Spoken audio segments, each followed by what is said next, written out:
Gue bukan tipe cowok penakut, apalagi cuma karena omongan orang tua soal malam Jumat Kliwon yang katanya angker. Tapi malam itu, gue nyesel. Bener-bener nyesel. Semua bermula waktu ada panggung dangdut di lapangan deket rumah. Acara rakyat gitu, biasa kalau abis panen. Semua orang kampung rame ngomongin itu. Yang bikin beda, malam itu jatuhnya pas banget sama malam Jumat Kliwon. Nyokap gue udah wanti-wanti dari pagi, jangan keluar malam ini, Le. Apalagi cuma buat nonton joget-jogetan. Ini malamnya bukan malam biasa. Gue cuma ketawa. Yaelah, Mak. Masa cuma nonton dangdut aja dilarang? Lagi pula, gue udah gede. Gak usah parnoan gitulah.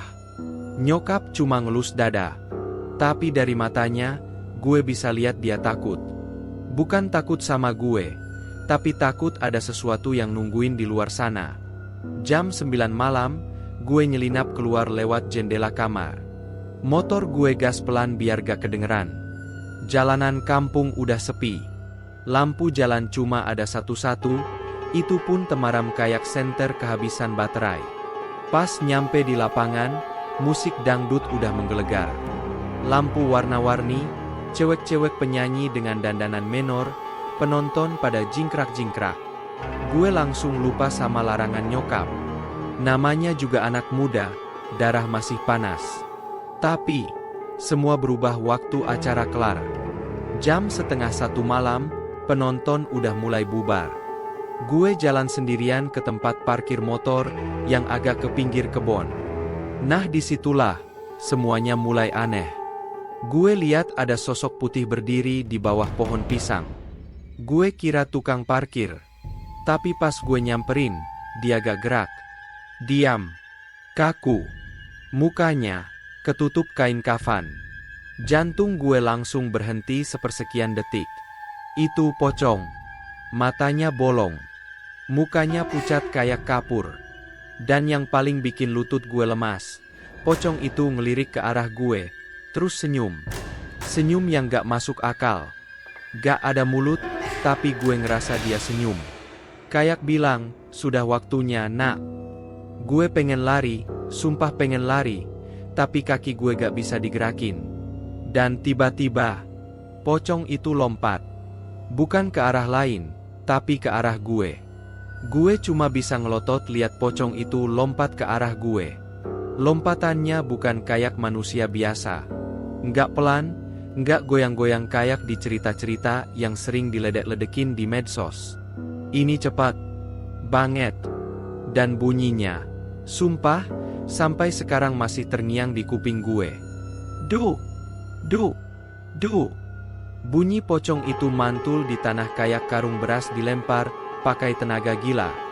Pas jaraknya tinggal 2 meter, gue teriak. Tapi anehnya, suara gue nggak keluar. Kayak tenggorokan gue dikunci dari dalam. Gue cuma bisa ngangas sambil air mata netes sendiri. Ya Allah, gue baru kali itu ngerasa kayak anak kecil yang gak punya daya apa-apa. Pocong itu berhenti. Dia berdiri persis di depan gue. Satu lompatan lagi, dan wajahnya bakal nempel di muka gue.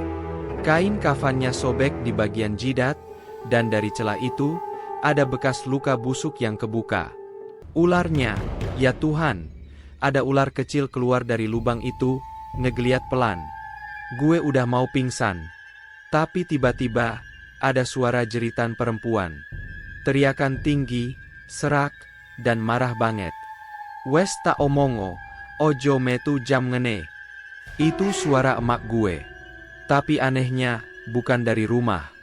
Suara itu kayak dateng dari dalam kepala gue sendiri. Menggelegar, kayak ditimpukin gong raksasa di dalam otak. Gue langsung roboh. Tersungkur di tanah, dan saat mata gue sempet ngelirik ke depan, pocong itu hilang. Bener-bener hilang. Gak ada bekas, gak ada bau anyir, gak ada jejak. Cuma ada daun pisang yang gerak-gerak pelan kayak abis diterpa angin kencang. Padahal malam itu angin pun gak ada. Gue bangun pelan. Lutut gemeteran, tangan kotor kena tanah basah. Gue buru-buru nyalain motor dan tancap gas pulang. Tapi pas di jalan, setiap lampu jalan yang gue lewatin, gue ngerasa ada yang ngintip dari balik semak-semak. Bayangan putih. Kadang melayang, kadang jongkok. Kadang diam aja, tapi matanya merah. Sampai rumah, gue gak berani masuk lewat jendela. Gue ketuk pintu pelan, berharap nyokap masih bangun. Dan begitu pintu dibuka, nyokap udah berdiri di sana. Tatapannya datar, tapi mata kirinya nangis. Lah tuh, wes ta bilangin. Kamu tuh anakku satu-satunya, nak. Jangan nekat dong. Gue langsung jatuh bersimpuh, peluk kaki nyokap. Gak malu lagi. Gue nangis kayak bocah baru digebukin. Malam itu gue gak tidur. Gak bisa tidur. Setiap merem, wajah pocong itu muncul lagi.